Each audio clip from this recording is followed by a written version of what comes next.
कैसे हैं आप लोग? उम्मीद अच्छे ही होंगे। आज मैं आपके सामने पुनः एक टॉपिक लेकर प्रस्तुत हूँ जो आने वाले दिल्ली पुलिस कांस्टेबल के एग्जाम के लिए बहुत ही महत्वपूर्ण टॉपिक है और उसका नाम है प्रतिशत, परसेंटेज। चलिए इस टॉपिक को शुरुआत करते हैं। और मैंने ज़्यादातर कई टाइप के क्वेश्चन इसमें समाहित किए हुए हैं ताकि आपका रिवीजन अच्छे से हो जाए। तो पहला क्वेश्चन है, किसी वस्तु के मूल्य को 20% घटा दिया जाता है तथा पुनः उस घटे हुए मूल्य को 30% घटा दिया जाता है, वस्तु के मूल्य पर क्या प्रभाव पड़ेगा? तो पहले 20% घटा दिया और जो घटा हुआ मूल्य है उसको दोबारा से 30% घटा दिया। अब हमें ये बताना है कि वस्तु के मूल्य पर इसका क्या प्रभाव पड़ेगा। चलिए देखते हैं। मैंने इस क्वेश्चन को दो तरीके से करने की कोशिश की है। आपको जो तरीका पसंद आए आप वो उपयोग में कर सकते हैं। देखिए पहले जैसे कि 20% घटाया है मूल्य को, तो मैं लिख सकता हूँ 20% बराबर 20/100 यानी कि 1/5। 30% बराबर 30/100 यानी कि 3/10। मतलब पहले जो कमी हुई है वो 1/5 की कमी हुई है, बाद में कमी हुई है 3/10 की। 1/5 कमी का मतलब क्या है? कोई चीज़ पहले 5 थी, एक की कम होकर अब नई कितनी हो गई? 4 हो गई। 3/10 कमी का मतलब क्या है? कोई चीज़ पहले 10 थी, 3 की कमी होगी कितनी हो गई? 7 हो गई। अब हम इसका मल्टीप्लाई करेंगे तो यहाँ आया 50 और यहाँ पे आया मल्टीप्लाई करने पर 28। पुरानी जो मूल्य था वो था 50 रुपये, नया मूल्य है 28 रुपये। इसमें कमी कितने की है? 50 28 में 22 रुपये की कमी है ये किस पे से? 50 में से। भाई 22 रुपये की कमी है, ये किस पे है? 50 पे। तो 22/50 गुणा 100 कितना आ गया? 44% की कमी। ये है इसका पहला तरीका। आइए इसका दूसरा तरीका देखते हैं। जैसा कि हम जानते हैं कि जब कभी हमें दो राशि दी गई हो तो कुल कमी या वृद्धि ज्ञात करने का फॉर्मूला क्या है? +- a +- b +- ab/100। अब यहाँ क्योंकि कमी हो रही है तो a की वैल्यू हम लेंगे -20, b की वैल्यू लेंगे -30। अब -20 गुना -30 करेंगे तो क्या आएगा? माइनस माइनस गुना करने पर प्लस का चिन्ह आता है। तो 20 प्लस का 20 गुना 30/100। तो यहाँ आया -50 प्लस का 6 बराबर -44%। माइनस में 44%, इसका मतलब क्या है? 44% एक क्या हुई है? कमी हुई है। ये हुआ पहला क्वेश्चन। आइए अगला क्वेश्चन देखते हैं।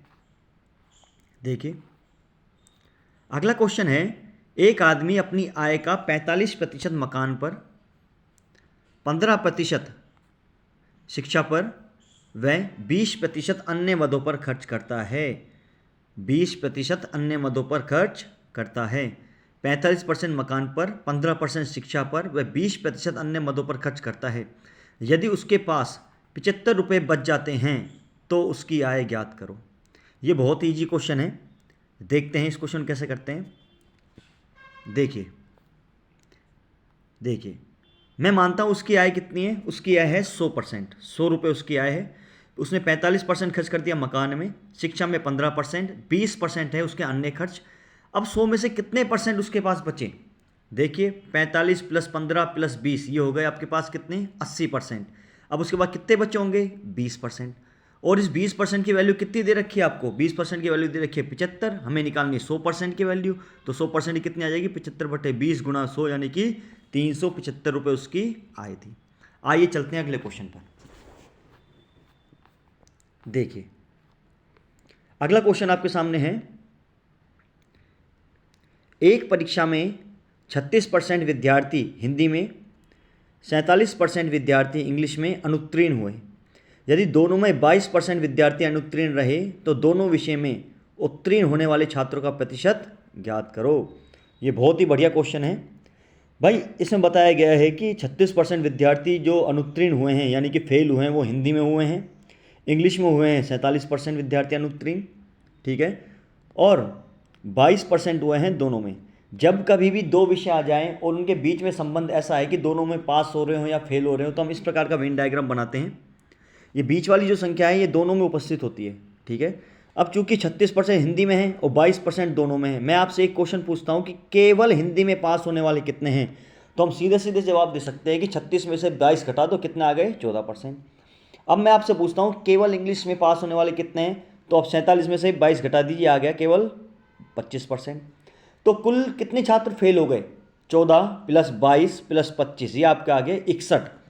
और कुल अगर मैं 100% मानूँ तो 100 में से 61% तो क्या हो गए, फेल हो गए। अब बचे कितने, 100 माइनस 61 कर दो, कितना आ गया, 39% छात्र क्या हो गए, दोनों में उत्तीर्ण।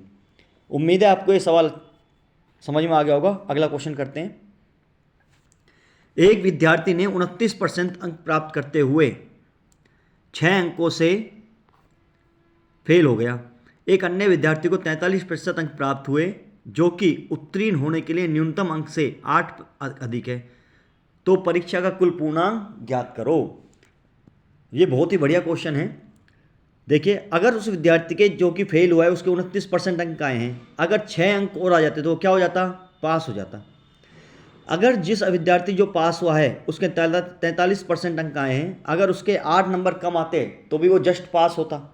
अगर मैं पास बराबर पास कर देता हूँ, पास बराबर पास कर देता हूँ, तो देखिए 29% प्लस 6 पास हो जाता, 43% माइनस 8 यहाँ पे पास हो जाता। अब परसेंटेज वाली टर्म को यहाँ पे ले आओ लेफ्ट साइड में और न्यूमेरिकल टर्म को ले आओ राइट साइड में। 43% माइनस 29% बराबर कितना आ गया, 14। तो 14% बराबर कितना आ गया, 14। 100% की वैल्यू निकालनी, 14/14 गुना 100 कितना आ गया, 100। तो पेपर कितने नंबर का था, पेपर था 100 नंबर का। उम्मीद है आपको ये सवाल अच्छा लगा होगा। आगे देखते हैं अगला क्वेश्चन। देखिए, ये बहुत ही बेहतरीन क्वेश्चन है। किसी कस्बे की जनसंख्या 8000 है। यदि पुरुषों की संख्या में 10% की वृद्धि हो जाए तथा महिलाओं की संख्या में 8% की वृद्धि हो जाए तो कुल संख्या में 9% की वृद्धि हो जाती है। शहर में पुरुषों की संख्या क्या थी। बहुत ही बढ़िया क्वेश्चन है। अभी हाल फिलहाल सीईटी के एग्जाम में ये क्वेश्चन आया हुआ था। इसका मतलब क्वेश्चन का ये है कि कुल जनसंख्या शहर की है 8000, पुरुषों में 10% बढ़ा रहे हैं, महिलाओं में 8% की वृद्धि कर रहे हैं, तो कुल 9% की वृद्धि हो जाती है। अब एक चीज़ सोचो, 8000 का 9% कितना होता है, 8000 का 9% होता है 720। मतलब पहले अगर 8000 थी, 720 और ऐड हो गई तो कितनी हो गई, 8720। ये नई जनसंख्या हो गई आपके सामने। ठीक है। अब एक चीज़ सोचिए, ये कंसेप्ट है, ये वाला कंसेप्ट बहुत काम का है इन क्वेश्चनों में। ये वाला जो कंसेप्ट है, 10% पुरुष बढ़ रहे हैं, 8% महिला बढ़ रही है। अगर मैं 10% को 2% प्लस 8% लिख दूं और महिला भी तो 8% बढ़ रही है, तो 8% क्या आ गया इसमें, 8% इसमें आ गया कॉमन। मतलब जो 8000 की जनसंख्या थी उसमें 8% कॉमन के हिसाब से बढ़े हैं। ठीक है। 8000 का 8% होता है 640। 8000 का 8% कितना होता है, 640। ठीक है। अगर 8% जनसंख्या बढ़ती है महिला में पुरुषों में, तो दोनों में कॉमन रूप से 8% बढ़ती। 8000 का 8% 640, तो जनसंख्या कितनी होती है, 8640। लेकिन जनसंख्या बढ़ी कितनी है, 8720। और ये ये जो एक्स्ट्रा बढ़ी है 80, ये किसकी वजह से बढ़ी है, ये पुरुषों की 2% जो एक्स्ट्रा दे रखी है उसकी वजह से बढ़ी है। तो 2% की वैल्यू क्या आ गई, 80, जो पुरुषों की एक्स्ट्रा बढ़ी है। अब पुरुषों की 100% निकालनी है, 80/2 गुना 100 कितना आ गया, 4000। ये आपके हो गया नेक्स्ट क्वेश्चन। अगला क्वेश्चन करते हैं। एक गांव की जनसंख्या 1,76,400 है। इसमें 5% वार्षिक वृद्धि दर हो तो 2 वर्ष बाद गांव की जनसंख्या ज्ञात करो। देखिए, बहुत ईजी क्वेश्चन है ये, देखते हैं। 5% बराबर क्या होता है, 5/100, यानी कि 1/20 की क्या हो रही है, वृद्धि हो रही है। 1/20 वृद्धि का मतलब है, अगर कोई जनसंख्या पहले साल 20 थी, 1 की वृद्धि कितनी हो गई, 21। फिर दूसरे साल में 20 थी, कितनी हो गई, 21। ये कंसेप्ट हम चक्रवृद्धि ब्याज में भी काम में लेते हैं। अगर मैं यहाँ मल्टीप्लाई करूँ तो यहाँ आ गया 400, यहाँ पे आ गया 441। 400 थी पहले जनसंख्या, कितनी हो गई, 441 2 साल बाद। लेकिन असल में 400 नहीं है, असल में कितनी दे रखी है आपको, 1,76,400। मतलब 400 की वैल्यू दे रखी है आपको 1,76,400। तो 441 की मतलब नई जनसंख्या ज्ञात करनी, कितनी आ जाएगी, 1,76,400 बटे 400 गुना में 441। कितना आ गया ये देखिए, 1,94,481। ये है 2 साल बाद की नई जनसंख्या। कुछ नहीं है, ये कंसेप्ट है सीधा, हमने किया हुआ है ये क्वेश्चन। आगे देखते हैं क्वेश्चन। अगला क्वेश्चन देखिए, बहुत इजी क्वेश्चन है। 500 के 6/7 का 42% का 35% निकालना है। 500 के 6/7 का 42% का 35% निकालना है। देखिए, 500 गुना 6/7 गुना 42/100 गुना 35/100। अगर मैं इसको सिंप्लीफाई करूं तो अपने पास आंसर आएगा 63। मतलब जो का दे रखा होता है, का मतलब होता है मल्टीप्लाई करना। बहुत ईजी क्वेश्चन है। नेक्स्ट क्वेश्चन देखते हैं। आइए, एक वस्तु की कीमत में 10% की कमी हो जाने से एक व्यक्ति 225 रुपये में उस वस्तु को 25 किलो ज़्यादा खरीद सकता है। तदनुसार उस वस्तु की मूल कीमत प्रति किलो कितनी थी। मतलब वस्तु की कीमत में वृद्धि हो रही है और पैसे लेके गया वो 225 रुपये, तो वस्तु ज़्यादा खरीदेगा। और वो कितनी खरीद पा रहा है? ये खरीद पा रहा है 225 किलो ज़्यादा। देखो एक कंसेप्ट चलता है इसके पीछे, कीमत गुणा खपत बराबर क्या होता है? खर्च। कीमत गुणा खपत बराबर क्या होता है? खर्च। ठीक है, देखते हैं। अगर कीमत देखिए 10% की कमी हो गई, 10% क्या होता है? 10% बराबर होता है 10/100, यानी कि 1/10। 1/10 कमी का मतलब है क्या है? अगर कीमत पहले 10 थी, 10 से कितनी हो गई? 9 हो गई। फिर अगर मैं इसको रिवर्स लिख दूं, क्योंकि पैसे सामान लेके गया है, वो पैसे तो वो 225 रुपये लेके गया है, तो मैं इसको क्या लिख देता हूँ खपत में? इसको रिवर्स लिख देता हूँ, इसको उल्टा। ठीक है, अगर 9 किलो खरीद पा रहा है पहले, अब कितनी खरीद पा रहा है? 10 किलो। तो अंतर कितने का आया? 1 का। 1 का अंतर आया, मतलब 1 एक्स्ट्रा खरीद पा रहा है। लेकिन असल में कितनी खरीद पा रहा है वो एक्स्ट्रा? वो खरीद पा रहा है 25 किलो। तो 1 की वैल्यू कितनी आ गई? 25 किलो। रुपए कितने थे उसके पास? रुपए थे उसके पास 225 रुपये। रुपए कितने थे? 225 रुपये। अब प्रारंभ में वो 9 किलो खरीद रहा है, 1 की वैल्यू है 25, तो 9 की वैल्यू कितनी आ जाएगी? 9 की वैल्यू आ जाएगी 225। कीमत निकालनी है हमको पर केजी में। भाई 225 रुपये लेके गया है, ठीक है, 225 किलो खरीदी है, कीमत क्या आ गई? 1 रुपये पर किलो के हिसाब से आ गई। उम्मीद है आपको क्वेश्चन इजी लगा होगा। आगे देखते हैं।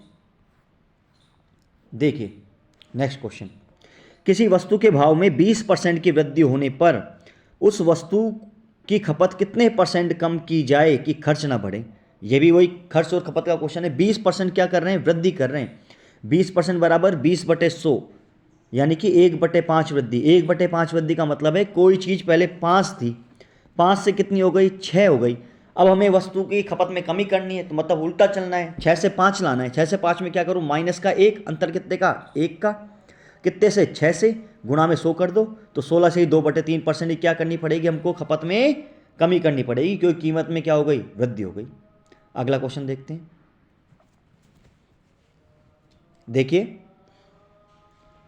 एक व्यक्ति अपनी आय का 75% खर्च करता है, उसकी आय 20% तथा व्यय 10% बढ़ता है, तो उसकी बचत में प्रतिशत वृद्धि कितनी है। मतलब अपनी आय का 75% खर्च कर रहा है, और अगर उसकी आय 20% बढ़ जाए और खर्च 10% बढ़ जाए, तो उसकी बचत में वृद्धि कितनी हुई है, ये देखना है। देखते हैं भाई। मान लिया मैंने उसकी पहले आय कितनी है? 100 रुपये है। 100 में से 75 रुपये उसने खर्च कर दिए, बचे कितने उसके पास? उसके बाद 25 रुपये बचे। अब ये बोल रहा है कि वो अपनी आय में 20% की वृद्धि कर रहा है। आय में कितने की वृद्धि कर रहा है? 20% की। तो पहले 100 थी, 100 का 20% बढ़ गई, कितनी हो गई? 120 रुपये हो गई उसकी आय। कितनी हो गई? 120 रुपये हो गई। ठीक है, अब बोल रहा है कि वो उसकी खर्च में कितनी वृद्धि हो गई? खर्च में उसके 10% की वृद्धि हो गई। पहले 75 रुपये खर्च कर रहा था, 75 का 10% कितना होता है? 7.5। तो अब कितना खर्च कर रहा है वो? 82.5 खर्च कर रहा है। ये चीज़ क्लियर हुई? सबसे इंपॉर्टेंट चीज़ है इस लेक्चर की ये वाली, कि पहले 75 खर्च कर रहा था, अब 75 का 10% और बढ़ गया, यानी कि 7.5 एक्स्ट्रा और खर्च कर रहा है। तो कितना एक्स्ट्रा खर्च कर रहा है? वो कर रहा है खर्च 120 में से 82.5। अब बचे कितने उसके पास? 37.5 रुपये। मतलब पहले जब वो 100 रुपये खर्च कर रहा था, 100 रुपये कमा रहा था, 75 रुपये खर्च कर रहा था, बचते कितने थे? 25। अब 120 रुपये वो कमा रहा है, 120 रुपये कमा रहा है, और खर्च कितना कर रहा है? 82.5, और बचे कितने उसके पास? 37.5। देखिए, पहले वो बचा रहा था 25 रुपये, अब बचा रहा है 37.5। कितने की वृद्धि हुई है? ये हुई है 12.5 की। कितने से? 25 से। अब तो सिंपल है निकालना कितनी वृद्धि हुई है। तो 12.5 बटे में 25 गुणा 100 कितना आ गया? 50% की बचत में वृद्धि।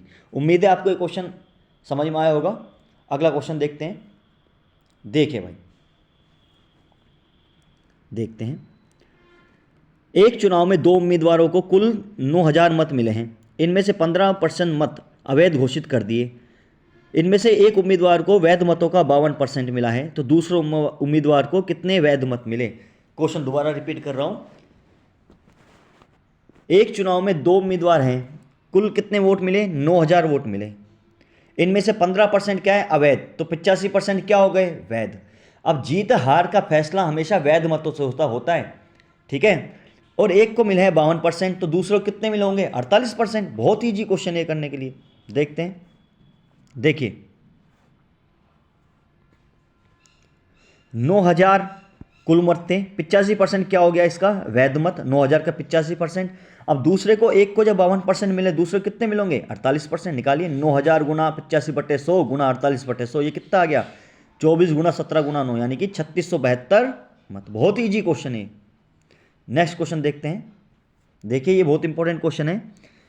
किसी भिन्न के अंश में 200% और हर में 400% की वृद्धि की जाती है, तो परिणामी भिन्न 11 एक सही 1/20 हो जाती है। मूल भिन्न ज्ञात करनी है। भाई भिन्न में 200%, भिन्न के अंश में करी है 200% की वृद्धि और हर में करी है 400% की वृद्धि। अगर मैं x मान लेता हूं तो x प्लस एक्स गुना 200/100, भाई यही तो होता है 200% वृद्धि का, कि x में 200% बढ़ा दिया और उसमें ऐड कर दिया। जैसे मैं कहूँ कि कोई चीज़ 100 थी, 200% बढ़ा दी, 100 का परसेंट 200% कितना 200, तो अब वो कितनी हो गई 100 प्लस 200 यानी कि 300 हो गई। ऐसे ही y था, y में 400% बढ़ा दिया, तो कितना हो गया y प्लस वाई गुना 400/100। अगर मैं इस इक्वेशन को सोल्व करूँगा तो ये क्या आपके पास क्या आ जाएगा, इसकी वैल्यू देखो, x प्लस एक्स गुना 200/100 बटे वाई प्लस वाई गुना 400/100। 200% की वृद्धि x में, 400% की वृद्धि y में, बराबर कितना दे रखा है एक सही 1/20। एक सही 1/20 क्या होता है 21/20।